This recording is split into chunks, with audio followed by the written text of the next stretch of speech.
Gracias al Señor por haberlo alabado, por haberle glorificado en esta mañana. Le recordamos a los niños de 1 a 6 años que pueden pasar a su clase con su maestra. Las maestras están esperando para apoyar la labor de los padres. Le damos gracias a las hermanas por apoyarnos en la alabanza y oramos que Dios siga levantando hombres y mujeres dispuestos a entregar su corazón en adoración por su pueblo, que Dios toque corazones y levante muchos pueblos, muchos hombres y muchas mujeres dispuestos a acompañarnos en la oración el domingo, como ahora mismo acompañamos en la labor con los niños a los padres. Necesitamos servidores, necesitamos personas que nos ayuden en la oración y estoy seguro que usted tiene el talento, usted tiene el don para hacerlo, así que oramos por usted para que nos ayuden en esta tarea. Vamos a orar. Padre Dios, en esta hora te agradecemos por haberte alabado, por haberte glorificado, por haberte exaltado, Señor.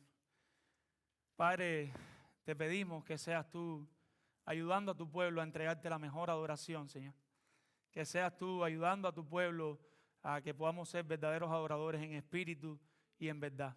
Ayúdanos a pararnos aquí con temor a predicar, pero ayúdanos a pararnos aquí con temor a alabarte, pero ayúdanos como congregación a alabarte todos juntos, Señor, a una sola voz, a gozarnos en alabarte, a disfrutarte, Señor. Padre, si te fallamos en algo, siempre te pedimos perdón, Señor, porque queremos ser muy fieles a tu palabra, Señor. Perdónanos, Dios, cualquiera que sean nuestros pecados, Señor. Ahora, Padre, habla nuestras vidas, revélate a nuestra alma a través de tu palabra, Señor, y empuja nuestra mente, nuestro corazón y nuestro cuerpo a poner en práctica lo que tú nos enseñes.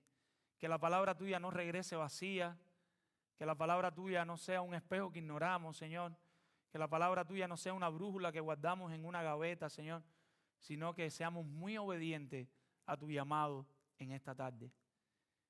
Cuídanos, Dios, Señor. Cuida nuestros corazones, Señor, y ayúdanos a serte fiel, Señor. En el nombre de Jesús. Amén. Y familia, estamos en la serie de Primera de Samuel, o primer libro que escribió Samuel. Los libros se mencionan en masculino, las cartas se mencionan en femenino. A veces uno por costumbre dice Primera de Samuel, Segunda de Samuel, pero es el primer libro del profeta Samuel, sería primero. Entonces, estamos en el capítulo 15.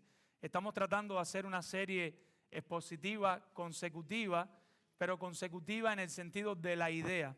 Solo vamos a estar predicando 8 pasajes en primero de Samuel. No vamos a estar predicando todos los versículos, todos los capítulos, todos los versículos, pero sí vamos a estar conectando una idea con la otra.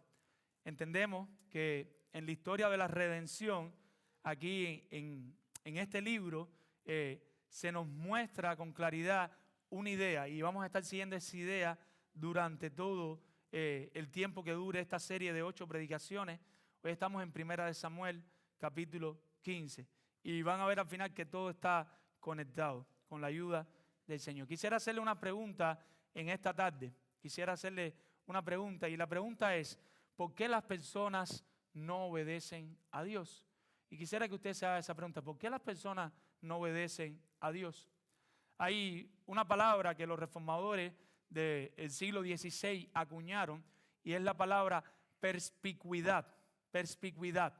¿Y qué es lo que significa esa palabra así un poco extraña que estamos escuchando? Y lo que ellos estaban declarando, a lo que se referían, es a la claridad de las Escrituras.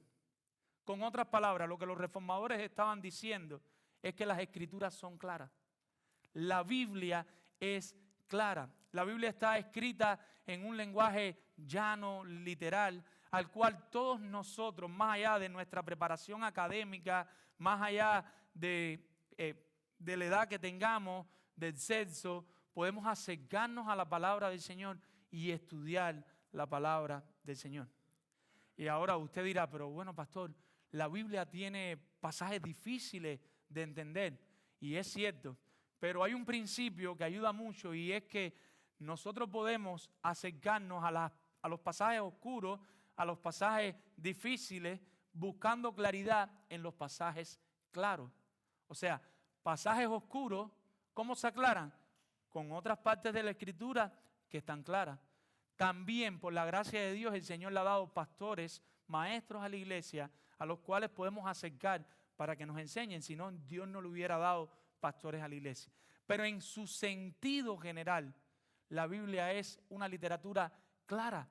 Cualquiera de nosotros puede acercarse a las historias de la Biblia y aunque no lo entiendas todo, pero te puedes llevar el mensaje, lo que Dios te está diciendo, cuál es el comando detrás de esa historia. Entonces, teniendo eso en mente, repetimos la pregunta: ¿por qué las personas no obedecen a Dios? Y el problema no está en la Escritura. El problema está en nuestros corazones. Y es que somos desobedientes por naturaleza. Nacemos desobedientes. Nadie nos enseñó a nosotros a desobedecer. Y en nuestros mayores esfuerzos, ¿saben qué hacemos muchas veces? Somos obedientes a media. Somos obedientes a media. ¿Qué significa eso? Que si se nos pide algo, a veces no lo completamos al 100%. Lo llevamos en los mejores de los casos al 70% o al 80%. Por eso hemos puesto por título a este mensaje en esta tarde: una obediencia a medias es desobediencia. Una obediencia a media es desobediencia. Cuando por la gracia de Dios mi esposa y este servidor trabajamos con niños en Cuba, en nuestro país natal, nosotros le hablamos del pecado.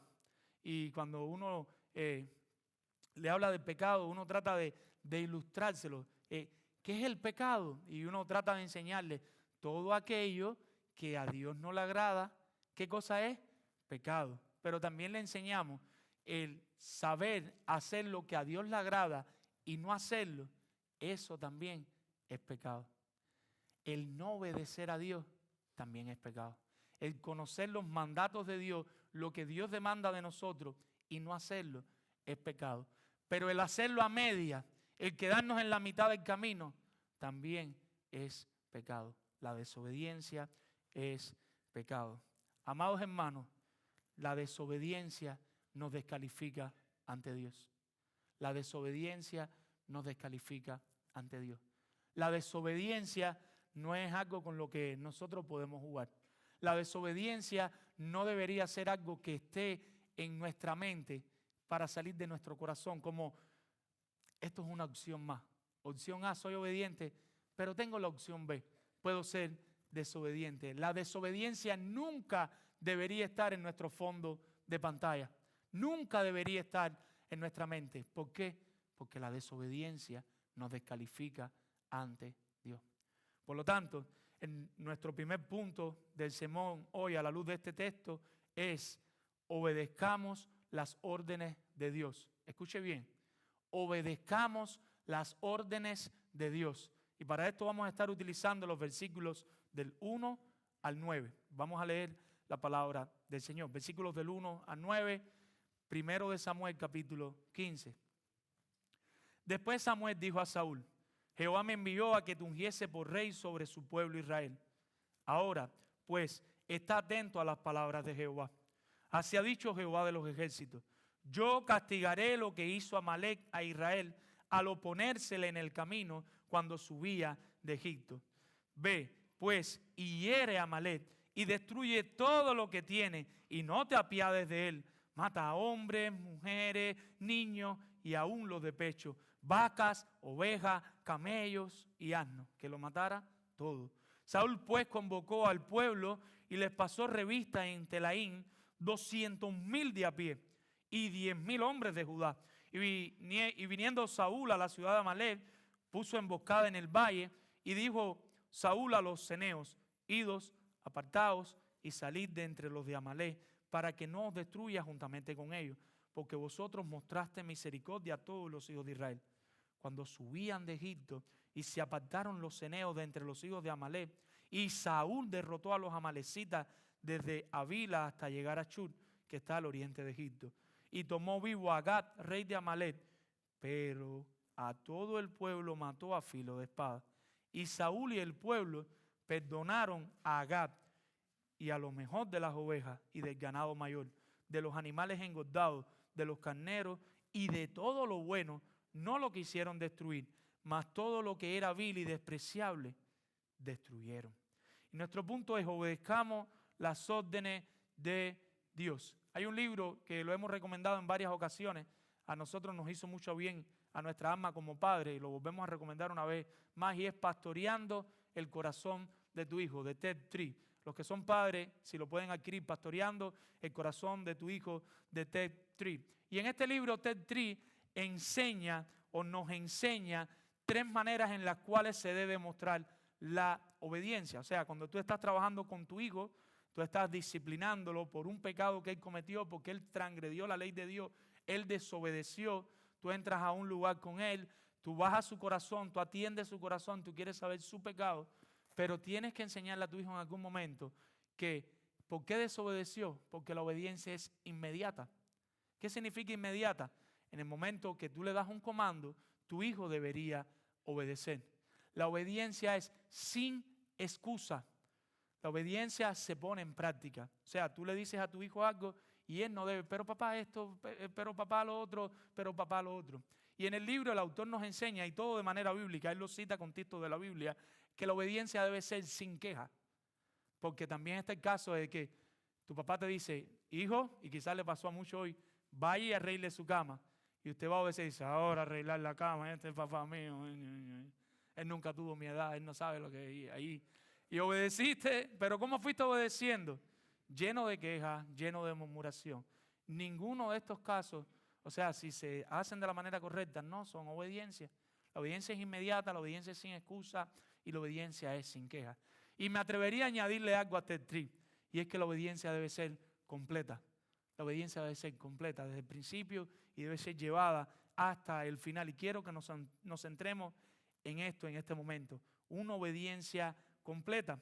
La Biblia está llena de comandos. La Biblia desde el principio hasta el final está llena de órdenes que el Señor nos da. Nosotros tenemos las leyes del Antiguo Testamento y a nosotros la Biblia se nos entregó para cumplirla de manera completa. En el Antiguo Testamento nosotros tenemos una ley civil. Esa ley civil no es para nosotros ya como nación. Nosotros tenemos, por decirlo de alguna manera, porque se me olvidó el nombre ahora, una ley religiosa que tampoco es para nosotros, pero nosotros tenemos una ley moral que todavía forma parte de nosotros como creyentes. Y nosotros como creyentes debemos anhelar cumplir la palabra de Dios de manera completa. Y Dios espera que nosotros obedezcamos completamente su palabra. ¿Con qué nos encontramos aquí? Llegamos al capítulo 15. Saúl ha sido instituido como rey. ¿Recuerdan cuando vimos en el capítulo 8 que el pueblo quería un rey? No sé si ustedes recuerdan eso. El pueblo quería un rey.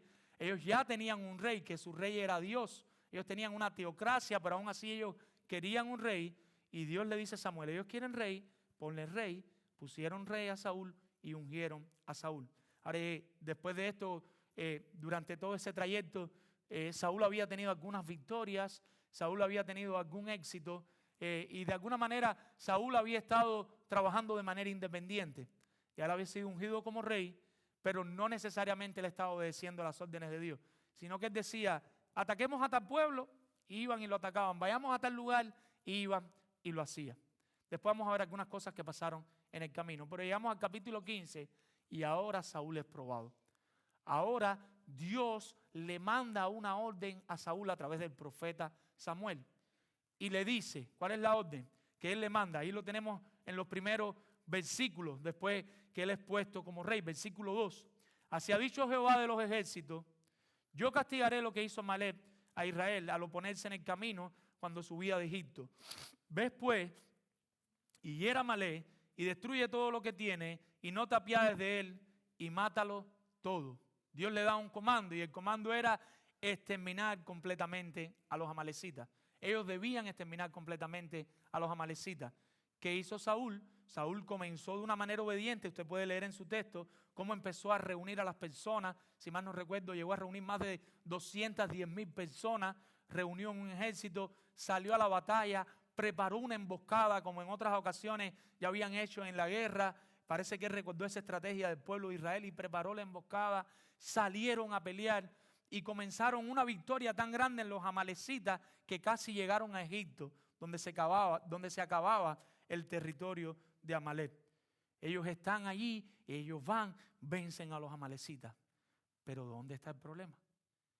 Que Dios le había dicho que tenía que exterminar a todos los amalecitas. Y Él no exterminó a todos. Dejó al rey con vida y dejó lo mejor del ganado, lo mejor de los animales, lo dejó con vida. Él no fue obediente de manera completa a Dios. Versículo 1. Y en el versículo 1 dice: después Samuel dijo a Saúl: Jehová me envió que te ungiese por rey sobre su pueblo Israel. Ahora pues, está atento a las palabras de Jehová.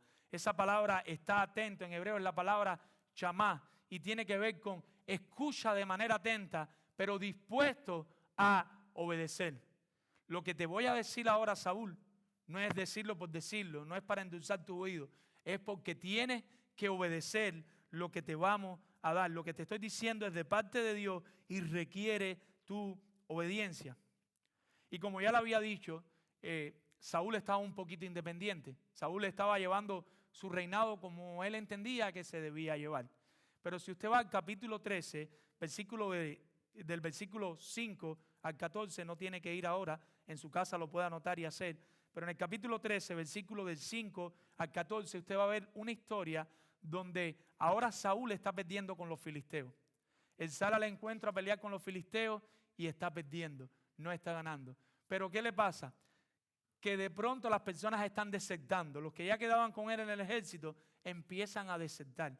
Y el profeta Samuel debía llegar en un momento, en un tiempo establecido que había de una semana, y el profeta Samuel no llega. Por lo tanto, ¿qué hace Saúl? Confunde su rol de rey, se viste de sacerdote y empieza a sacrificar animales buscando la bendición de Dios. Pero ¿quién le dijo a Saúl que hiciera eso? Nadie lo había mandado a hacer eso. Por supuesto, cuando llega el profeta Samuel, ¿qué le pasa a Saúl? Se lleva una reprimenda tremenda por desobedecer a Dios, porque no obedeció lo que Dios había establecido en su palabra. Ahora, de manera literal, le demandan obediencia completa de todo lo que tiene que hacer, que es exterminar el pueblo enemigo de Dios. Y desde ese momento, desde esa desobediencia, después lo vamos a ver, Saúl queda ya descalificado. En nuestro contexto, usted dirá, sobre todo si usted es un nuevo creyente, quizás no lo ha podido estudiar, y usted dirá, bueno, ¿quiénes son los amalecitas? ¿Qué es eso de amalecitas? Bueno, los amalecitas eran un pueblo que cuando el pueblo de Israel sale de Egipto, cuando Dios le da la victoria saliendo de Egipto, tendríamos que tener un mapa ahora, todavía todo eso pertenece a Egipto, después que ellos cruzan el Mar Rojo que se abre, y cuando ellos empiezan su recorrido, hay un desierto y en ese desierto hay un pueblo. En ese pueblo, en Refidim, ellos vienen a atacarlos por la espalda. Imagínense, el pueblo de Dios está cansado. El pueblo de Dios viene de Egipto, de haberlo perseguido los egipcios que los querían matar. Vienen caminando por el desierto con escasez de alimentos, con escasez de agua. Y como mínimo no era una pelea virtuosa, como esperar que tu oponente esté en la mejor de las condiciones y pelear con él. No, sino que estos amalecitas se enteraron que el pueblo de Israel venía y ¿qué hicieron? Ahora es el momento de atacarlos y exterminar con ellos. Cuando los atacaron, no pudieron exterminarlos. ¿Por qué? Porque eran el pueblo de Dios. Dios estaba con ellos.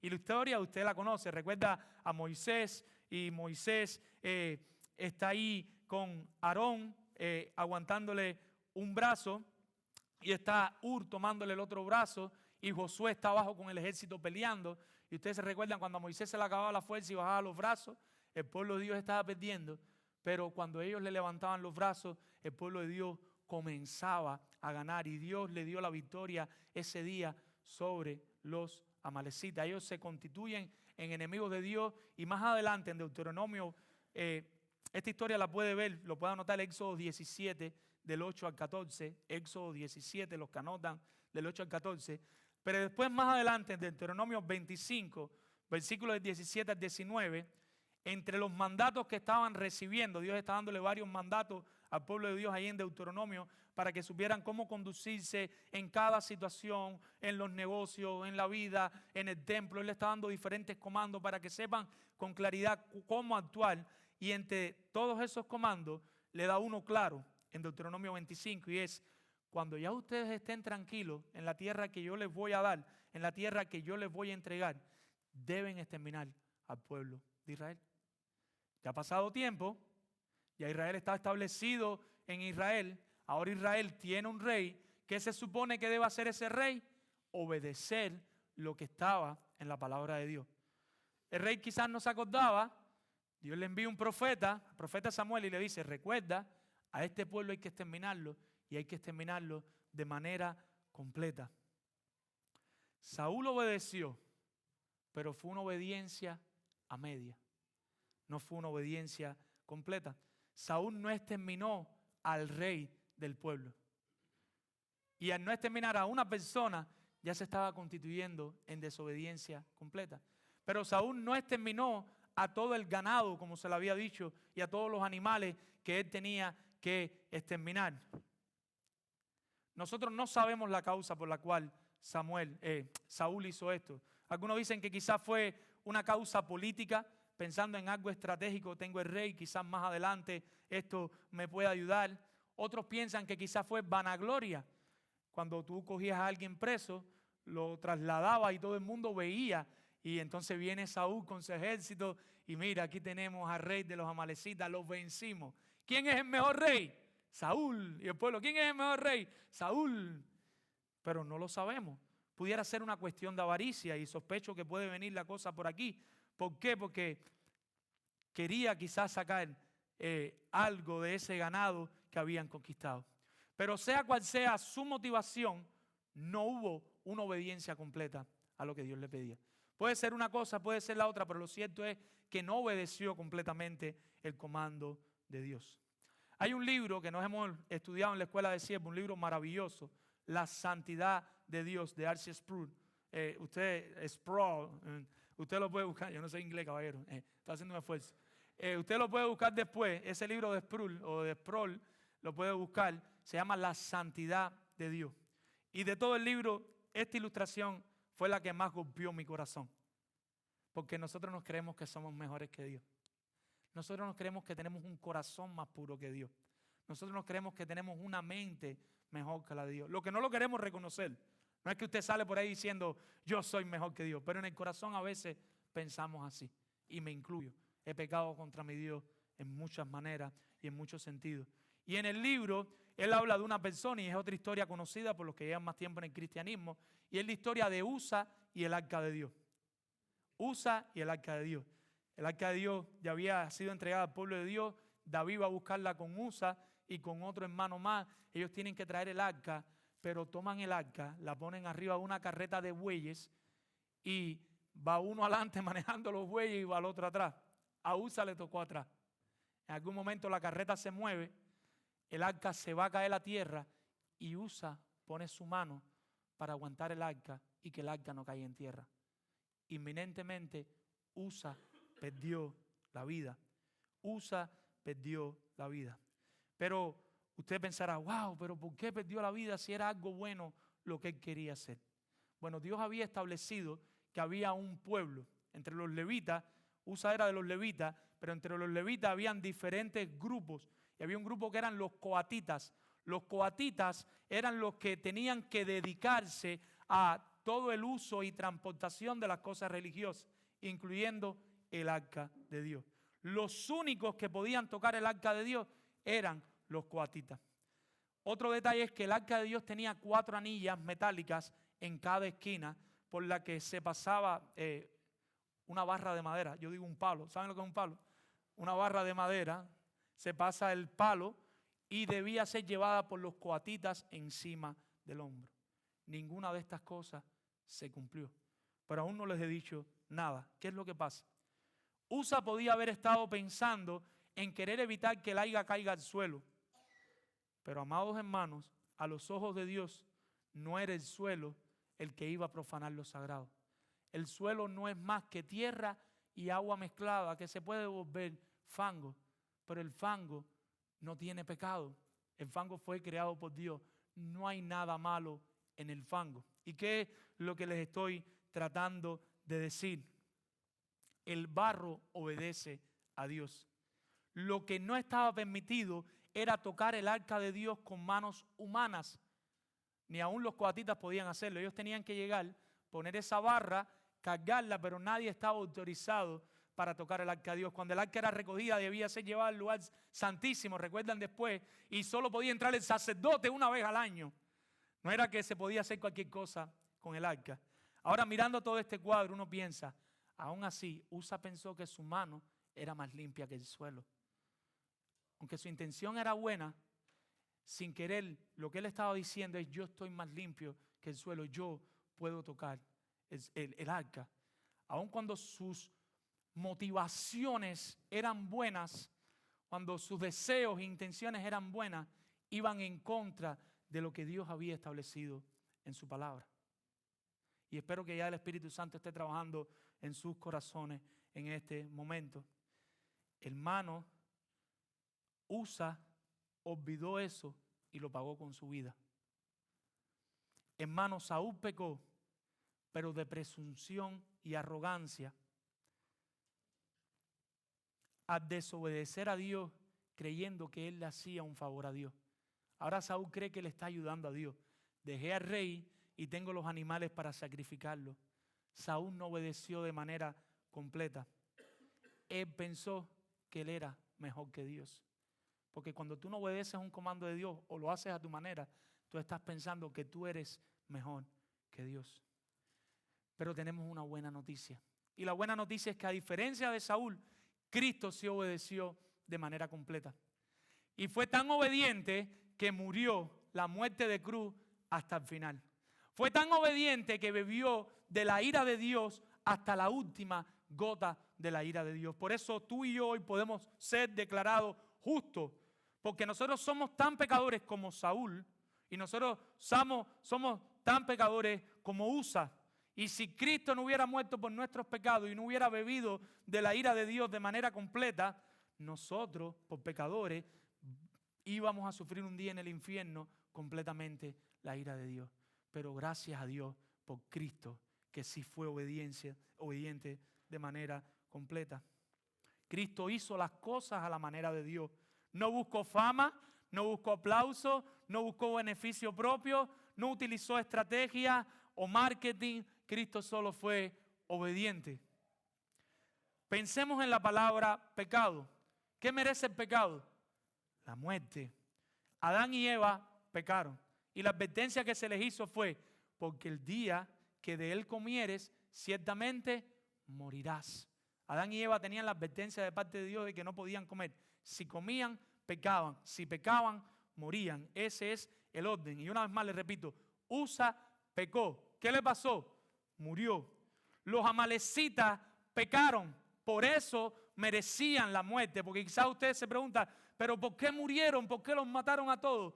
Porque Dios es justo, mi hermano. Lo que se está declarando es la justicia de Dios. Ellos merecían morir por su pecado. Yo espero que entender lo fuerte que está esto te ayude a entender el privilegio que tú tienes al ser salvo.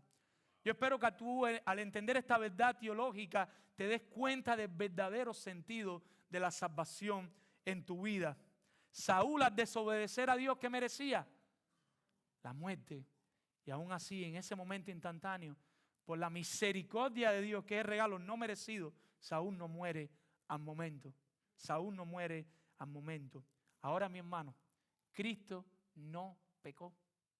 Cristo no merecía la muerte. Y sin embargo, ¿qué le pasó a Cristo? Tuvo que morir sin merecerlo por nuestros pecados. ¿Ven por qué podemos decirle gracias, Señor? Porque siendo yo un vil pecador y tú me permites ser salvo, porque mi amado hermano y visita que me acompaña, lo que nosotros merecemos es muerte. Desde que nosotros nacemos estamos pecando, blasfemando el santo nombre de Dios. Nosotros hemos tocado el arca muchas más veces que Usa y todavía hoy estamos vivos aquí adorando a Dios. Eso solo es posible por la muerte de Cristo. Si Cristo no hubiera muerto, nuestro final era seguro y nuestro final era al infierno separado de Dios. Amado hermano, sin embargo, Cristo murió. ¿Cuántos pueden decir amén porque Cristo murió? Amado hermano, la obediencia es el arma protectora contra el pecado. ¿Quieres no pecar contra tu santo Dios? Proponte en tu corazón ser obediente a su palabra. Si no somos obedientes a los comandos de Dios, ¿cómo vamos a terminar? Pecando. ¿Quieres no pecar?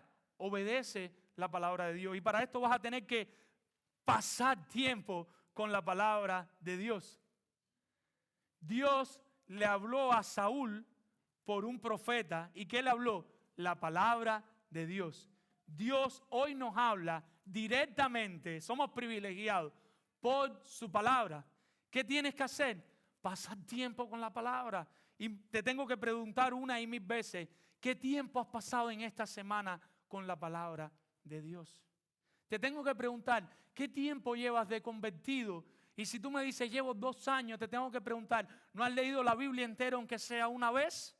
Y si tu respuesta es no, no es para avergonzarte, es para moverte de tu tranquilidad, de tu pasividad, de tu estabilidad. Necesitas leer la palabra de Dios.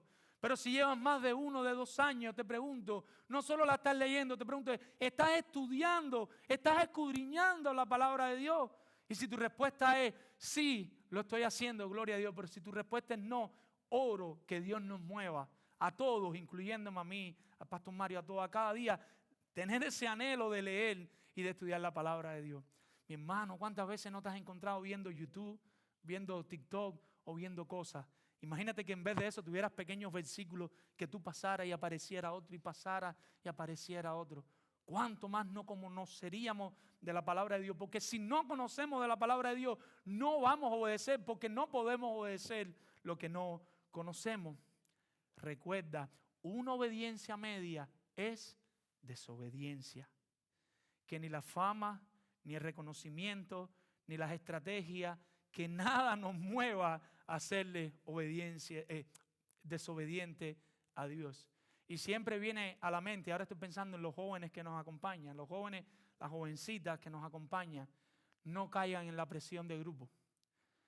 ¿Qué hace la presión de grupo? Pero todavía tú no tienes novia, pero todavía tú no tienes novio. No importa, es mejor mantenerse obediente para tu Señor que caer en la presión de grupo. Pero ¿por qué tú no fumas esto? ¿Por qué tú no tomas aquello? Es mejor mantenerte obediente para tu Señor. No cedas a la presión de grupo. Recuerda, Dios no quiere una obediencia a media. Y más triste para aquellas jovencitas que ya han llegado a 22, 23 años, que ya están casi listas para casarse. Mantente y guárdate para tu Señor. No te apures, mi hermano. Los que están casados aquí saben que hay una eternidad después para ponerse bravo, para tener hijos, para todo lo que uno cuando es joven y cree que el mundo se le va a acabar. Mi hermano, si te casas a los 40 años no pecas y todavía tienes tiempo para vivir, pero guárdate para tu Señor. Guárdate para tu Señor completamente. Y amados hermanos, hemos dicho, la desobediencia nos descalifica ante Dios. Cuando nosotros somos desobedientes, no calificamos ante Dios.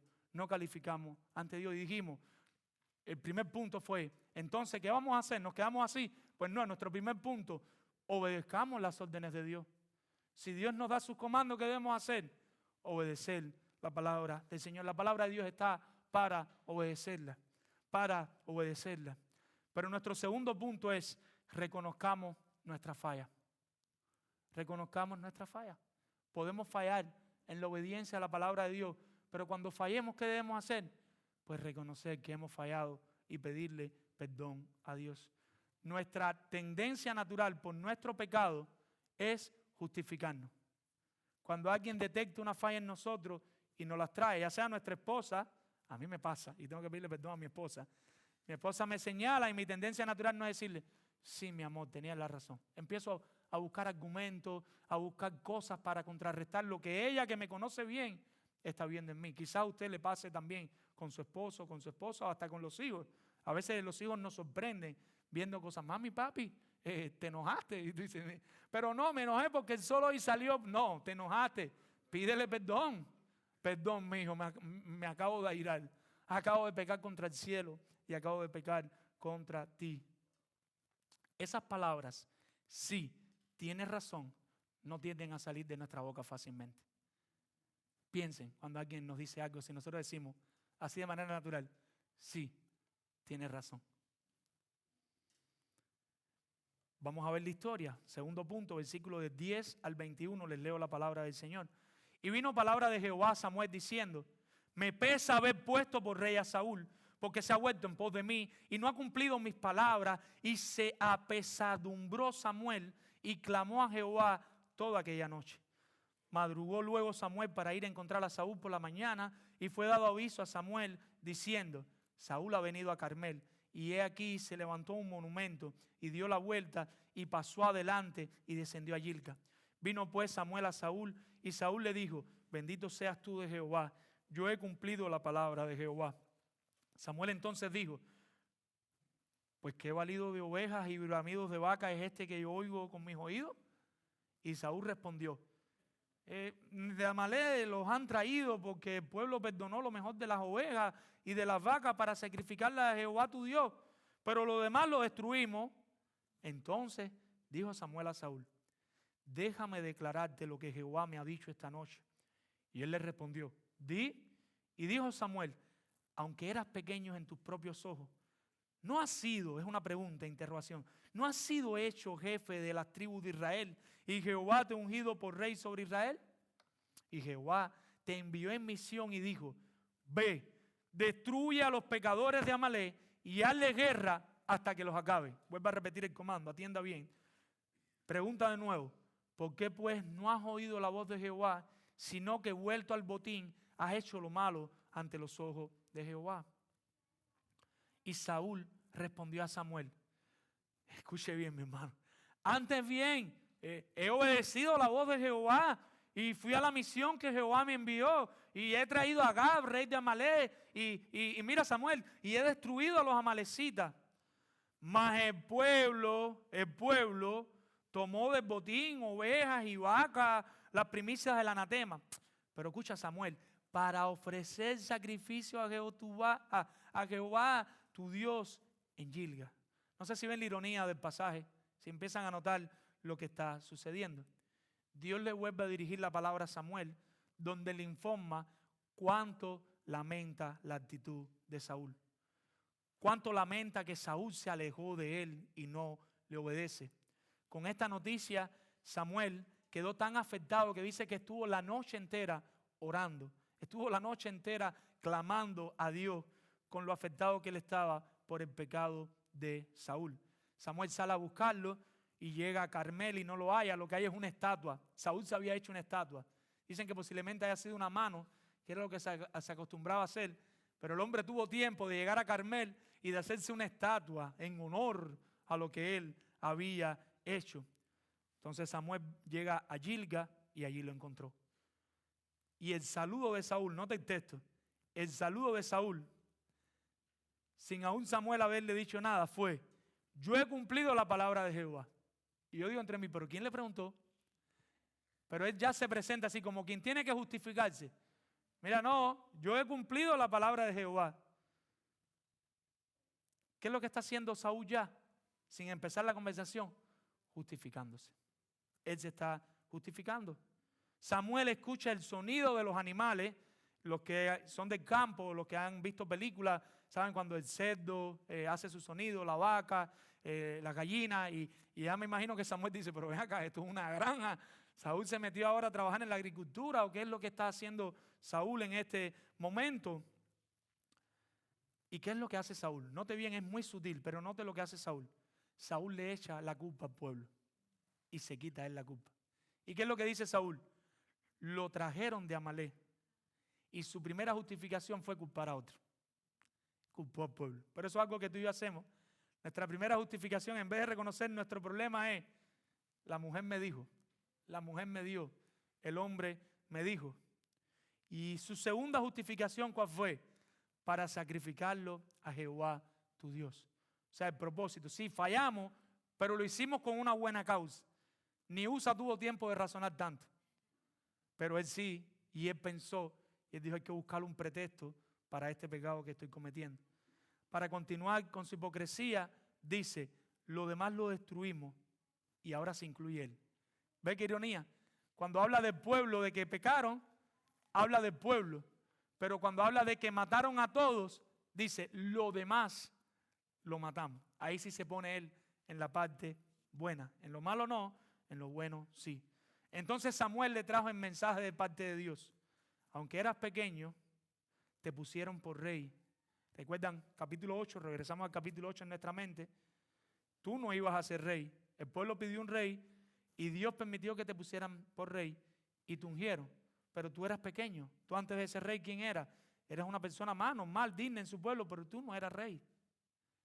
En otras palabras, se le subió la fama hacia la cabeza. Se le olvidó quién él era. Se le olvidaron sus raíces. Y eso es lo peligroso de saber y de jugar con fama, estoy buscando otra palabra, con el reconocimiento y con todas las cosas. Pero la orden fue clara. ¿Y cuál fue la orden? Destruye todo. Samuel le vuelve a preguntar, ¿por qué ignoras a Dios y haces lo malo? La respuesta de Saúl sigue justificándose. Lo destruí todo. Solo dejé al rey. En el idioma de Dios, mi amado hermano, todo, ¿sabe qué significa en el original? Todo.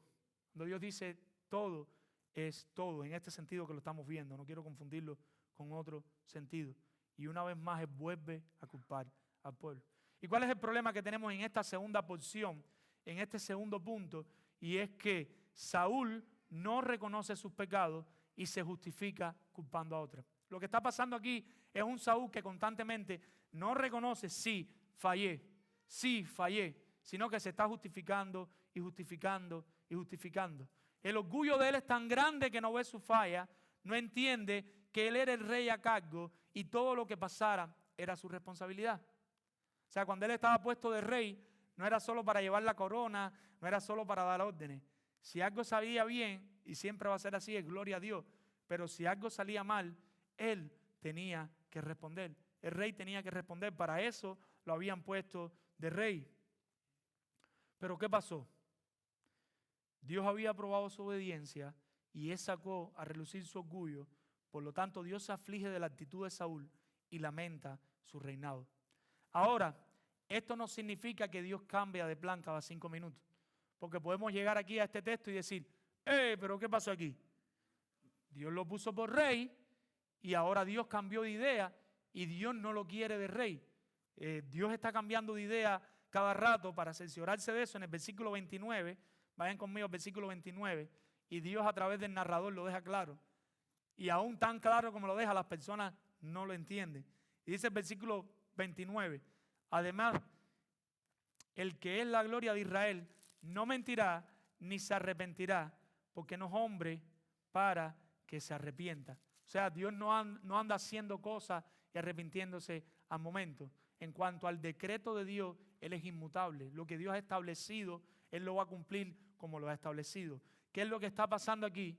Que a pesar de que Él fue sacado rey, Dios lamenta el que Él haya pecado y haya desobedecido a Dios. Dios se entristece de su pecado. Dios se siente mal con su pecado.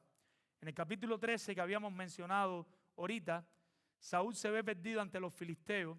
Sus soldados están marchando. Samuel no llega, ya lo habíamos dicho, y él decide vestirse de sacerdote y ofrecer el holocausto. Samuel llega y le pregunta, ¿qué estás haciendo? Y Saúl vuelve a justificarse como ahora. No, he clamado a Dios. Había que hacerlo, como diciendo, en una situación así no hay que buscar de Dios.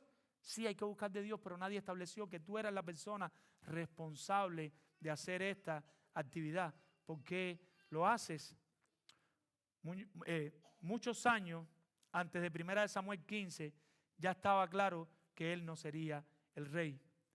Y eso fue en el capítulo 13. En el capítulo 13 se deja establecido que él no sería el rey. Ahora, este rey tuvo la libertad de dirigir sus ataques, pero ahora está siendo probado por Dios para ver cómo reacciona y queda completamente descalificado por autojustificarse. ¿Recuerdan la historia de Adán y Eva? No sé si recuerdan a Adán y Eva en el Edén. ¿Qué fue lo que pasó con Adán y Eva en el Edén?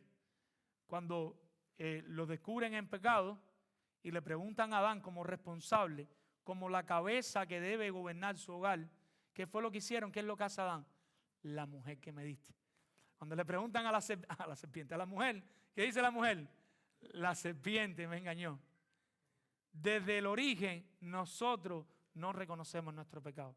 nuestra tendencia natural por el mismo pecado es justificarnos. Siempre, siempre estamos justificándonos. En un sentido, todo fue culpa de Adán. Todos fueron culpables y todos pecaron, pero el mayor responsable, ¿quién era? Adán, porque él era el líder del hogar. Él tenía que velar por su esposa. En un sentido, todo el pueblo pecó, pero ¿quién era el mayor responsable de todo lo que había pasado? Saúl, porque él era el rey que habían ungido como rey en el pueblo de Israel. Amado hermano, Primera de Pedro, capítulo 2, verso 23, el apóstol Pedro nos recuerda, quien cuando le maldecían no respondía con maldición. Cuando padecía no amenazaba, sino encomendaba la causa al que juzga justamente. Cristo no se justificaba. Cristo no se justificó. Cristo no se defendía y Cristo no culpaba a otras personas. Aun cuando lo estaban acusando de cosas falsas, Él quedó en silencio y Él cargó con lo que le estaban diciendo. ¿Puedes hacer tú lo mismo si ahora se te acusa de pecador, de haber transgredido la ley de Dios, de haber fallado al blanco de Cristo? ¿Puedes quedar en silencio, reconocer tu pecado y arrepentirte? Si ahora mismo un hermano se acerca con capítulo y versículo, siempre me gusta decirlo, con capítulo y versículo, y se acerca y te dice, mira mi hermano, por la palabra de Dios veo que estás fallando en esta área. ¿Vamos a tener la actitud de Saúl o vamos a tener la actitud que mostró Cristo? Cristo no solo no se defendió, sino que a diferencia de Saúl, que no cargó con la culpa que le tocaba, Cristo cargó con la culpa que no le tocaba, para que tú y yo podamos disfrutar la salvación que no merecemos. ¿Y qué cuadro del Evangelio quiero mostrarle aquí? Como decíamos ahorita, nosotros somos pecadores, nosotros somos culpables. ¿Qué hizo Cristo? Sin tener el pecado, Él cargó con la culpa de nosotros. Imagínense una mochila bien grande que nosotros tenemos arriba llena de pecado, que se llama mentira, orgullo, envidia. Y por todos esos pecados nosotros debemos soportar el infierno por la eternidad. ¿Qué hace Cristo? Cristo toma esa mochila y la lleva sobre sus hombros para que tú y yo podamos quedar absueltos. ¿Cuál es la consecuencia? Que al tener esa mochila, Él tiene que ahora sufrir por ese pecado de nosotros. Y eso fue lo que murió, lo que le pasó, murió y sufrió por nuestro pecado. ¿Cuál es nuestra reacción cuando somos confrontados por haber desobedecido la palabra de Dios? ¿Nos justificamos? ¿Culpamos a otros? Dios quite todo el orgullo de nosotros y que nos ayude a escuchar las amonestaciones de nuestros hermanos sin defendernos. Dios nos ayude, ya sea de nuestro cónyuge o cónyuge, sé que dicen en otros lugares, en Dominicana, Dios nos ayude a no defendernos. De nuestros hermanos, cuando un hermano por el bien de nuestra alma se nos acerca y nos dice, mira mi hermano, valora esto, valora aquello, con la mayor de las intenciones, no las intenciones de autopromocionarse o autodestacarse, cuidado con eso, porque a veces podemos estar señalando a otros, pero para exaltarnos nosotros, no, sino que con una motivación genuina del corazón de ver tu pecado y Él se te acerca a ver tu pecado, ¿cómo reaccionamos? ¿Nos justificamos? ¿Buscamos excusas? ¿Culpamos a otro? Dios quite todo el orgullo de nosotros, que nos ayude a escuchar las amonestaciones de nuestros hermanos sin defendernos. ¿Somos capaces de asumir nuestros roles? ¿Quién está asumiendo el rol de esposo en tu casa? ¿Quién es el líder de tu hogar? Porque Dios lo estableció así, no es machismo, es liderazgo bíblico. El líder de tu hogar eres tú. El que debe responder por las cosas de tu hogar eres tú. Tú estás llamado a amar a tu esposa como a ti mismo, pero tú estás llamado por responder por todo lo que pasa en tu hogar. Dios te va a preguntar a ti por tu hogar como líder del hogar. ¿Quién es el esposo y el líder de tu hogar?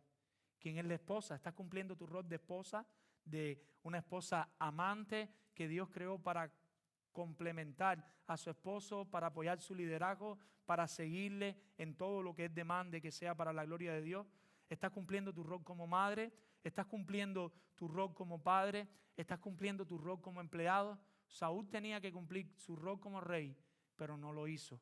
Se le olvidó que él era el rey. Más bien pasó a justificarse. Como Samuel, ahora vemos la figura de Samuel.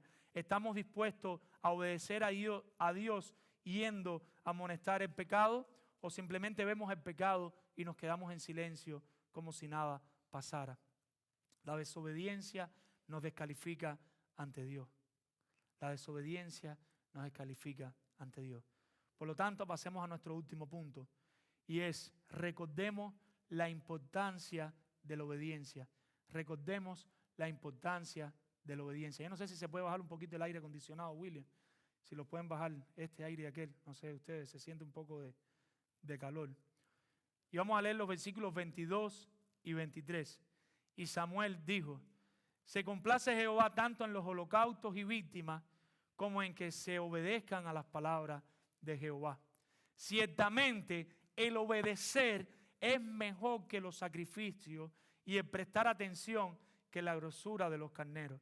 Porque como pecado de adivinación es la rebelión, y como ídolos e idolatría la obstinación. Por cuanto tú desechaste la palabra de Jehová, Él también te ha desechado para que no seas rey. No hay nada más importante para Dios que nuestra obediencia, que nosotros prestemos atención a su palabra y la pongamos en práctica. A veces para nosotros es más importante el hacer que el ser. Nosotros estamos más centrados en lo que nosotros podemos hacer que en ser el hombre y en la mujer que Dios quiere que seamos. Para nosotros es de más prioridad estar haciendo cosas en la iglesia, cosas en público que nos vean, que estar en el lugar secreto leyendo la Biblia, orando y pidiéndole a Dios en oración: ayúdame a ser un esposo bíblico, un padre bíblico, un empleado bíblico. O ayúdame a ser una esposa bíblica, una madre bíblica, una mujer bíblica. O ayúdame a ser un hijo bíblico. Señor, tú sabes cuánto me cuesta obedecer a mis padres. Tú sabes cuánto me cuesta someterme a la autoridad de ellos. Para nosotros es más importante que nos vean tocando la guitarra, la batería, que nos vean en diferentes lugares.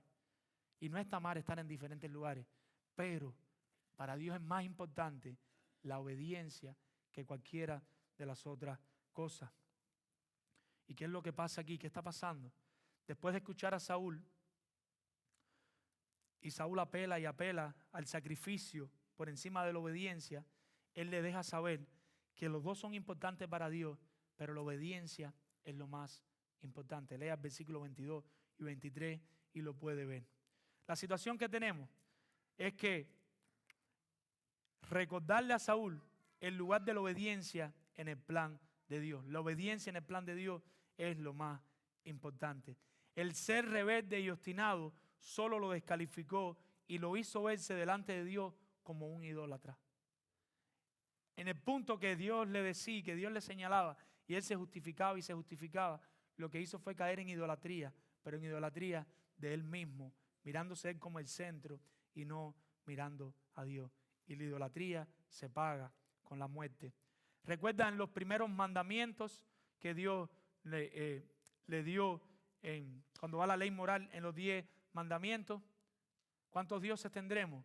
Un solo Dios. Y a ese Dios solamente adorarás y a él solo servirá. Y no te vas a hacer imagen de ninguna otra cosa.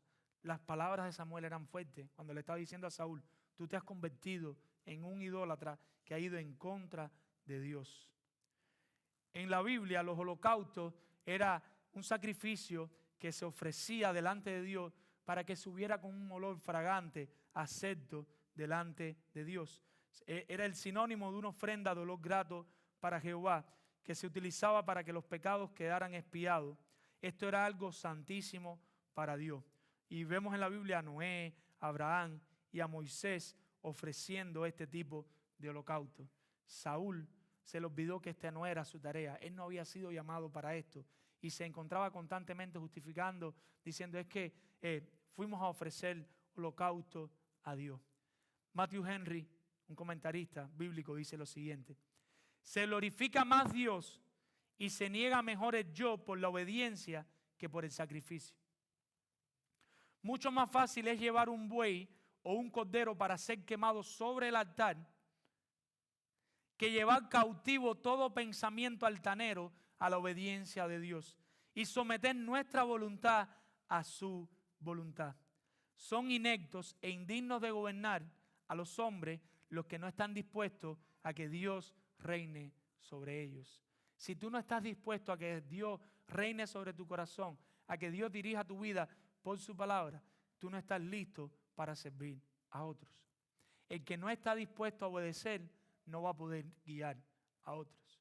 Cuando uno está con un grupo de hombres y estás tratando como pastor de trabajar con ellos para que en el futuro, si Dios quiere, ellos sean pastores, y tú detectas que hay hombres que son impastoreables, o sea, tú estás tratando de aconsejarles, guiarles, pero ellos siempre tienen la mejor idea, y ellos tienen idea, y ellos no obedecen a nada de lo que tú les intentas enseñar, en el conocimiento que sea, como Dios te ha puesto como pastor.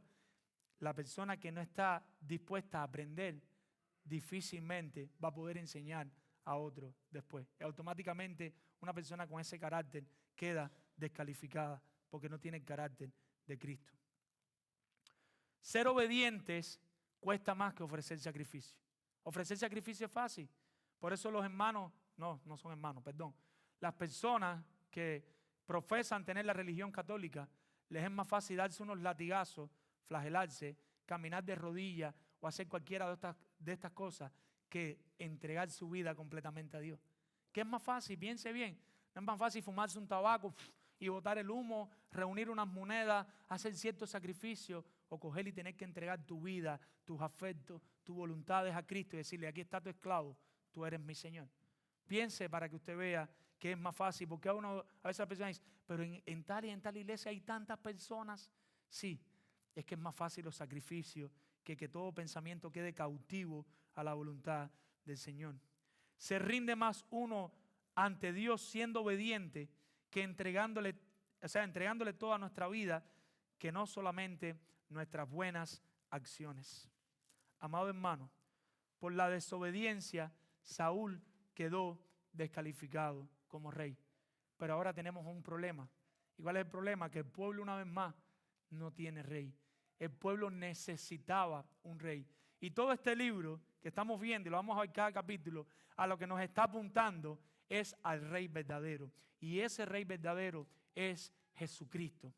El pueblo necesitaba a Cristo. Ninguno de los reyes posteriores, ni David, ni Salomón, ni ninguno de los que vinieron, dieron en el blanco de la obediencia de Dios. El único rey que dio en el blanco de la obediencia de Dios se llama Jesucristo.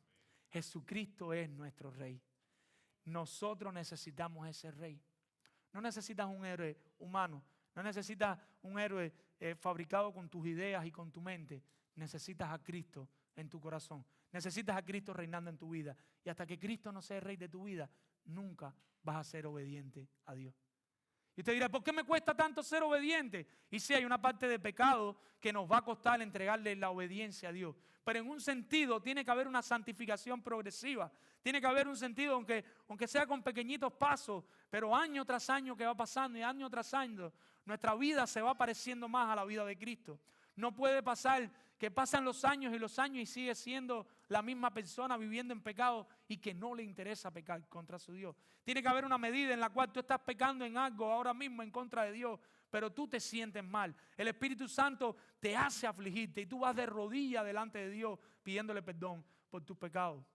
Si eso no está pasando, no eres regenerado. Si tú pecas y no te interesa, no te molesta, no te aflige, no pasa nada. Lo único que pasa es que no eres creyente y no vas a ir a la presencia del Señor. No vas a ir a la presencia del Señor. Mi amado hermano, ni Saúl, ni ninguno de los reyes que vinieron después, ninguno hizo lo que Cristo hizo. Cristo, en su obediencia radical, al caminar hacia la cruz, se convirtió en el mejor holocausto que jamás alguien hubiera podido ofrecer. Al morir en la cruz se desprendió la mejor ofrenda de olor grato para Dios. Y de esta manera, todos los que una vez fueran a obedecer al llamado del Evangelio, arrepintiéndose y creyendo, quedarían expiados por siempre de sus pecados delante de Dios. Amado hermano y visita que me acompaña, ¿cómo te sientes ahora mismo ante Dios? Como uno que está ofreciendo solo holocaustos, solo sacrificios. Por ejemplo, te sientes ahora mismo como este creyente que dice: pero yo vengo al culto todos los domingos, yo voy a los grupos de vida, yo ofrendo cuando pasan la ofrenda, yo doy de mi dinero. ¿Te sientes como uno que está solo ofreciendo el holocausto? ¿O te sientes como uno que está luchando bien fuerte por obedecer la palabra de Dios? Uno que está mortificando el pecado. Uno que dice, Señor, estoy pecando contra ti y esto me tiene mal, Señor. Porque tú sabes por su palabra que lo que estás haciendo a Él no le agrada, pero aún así lo sigues haciendo. Si el Espíritu Santo habita dentro de ti, tú te vas a sentir inquieto.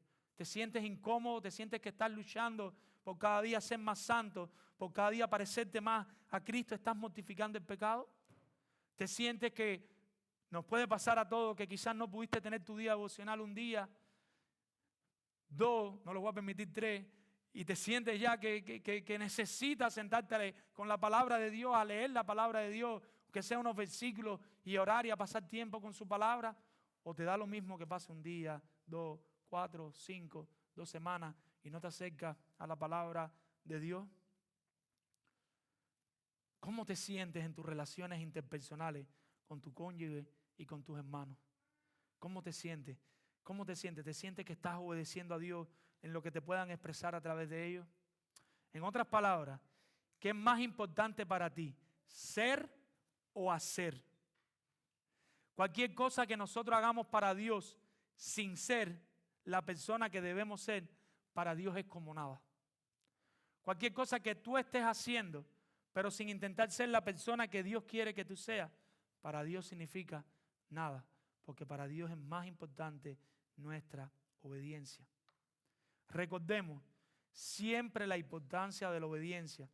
Reconozcamos nuestros fallos y obedezcamos las ordenanzas de Dios para no quedar descalificados ante Dios.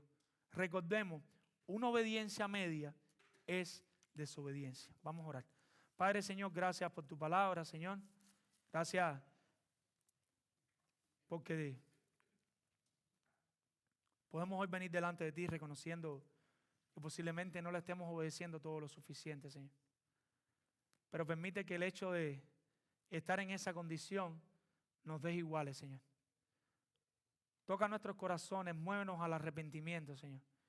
Invádenos con el poder de tu Espíritu Santo, Señor, y estas verdades escritas aquí en tu palabra, que nos pongan a temblar, a meditar y a buscar resoluciones en esas áreas que no te hemos entregado todavía, Señor. Sé con mis hermanos que ya están redimidos, Señor. Sigue moviéndolos a la santidad y al deseo de obedecer tu palabra, al conocerla más y más y más, querer obedecerla más y más, dependiendo en tu fuerza y en tu gracia, Señor. Ayúdanos a amar, obedecer tu palabra, Señor. Que eso sea un gozo para nosotros, el querer ponerla en práctica, Señor. Padre, te pido por los que están aquí, Señora, en esta hora, y no te conocen, Dios. Nunca te han entregado su corazón, nunca han venido delante de ti reconociendo, sí, soy pecador, sí, te estoy fallando y no quiero seguir así. Te pido por eso, Señor, que seas tú abriéndole los ojos ahora mismo, en este preciso momento, y ayudándoles a ver su pecado, Señor. Ayudándoles a reconocer que te necesitan y que tú pongas fe en ellos para que ellos crean en Cristo para salvación, Señor, y que puedan vivir para tu gloria, Señor. Padre, si hay alguien aquí en esta tarde, Señor, que no te ha conocido todavía, Señor, invádelo, Señor, con tu presencia ahora mismo en el nombre de Jesús, Señor. Rescata su alma de las tinieblas, Señor, y siéntalo a tus pies, Señor, postrado ante ti para obedecer tu palabra, Dios. Ayúdanos a recordar que una obediencia media es desobediencia. En el nombre de Jesús. Amén. Mi amado.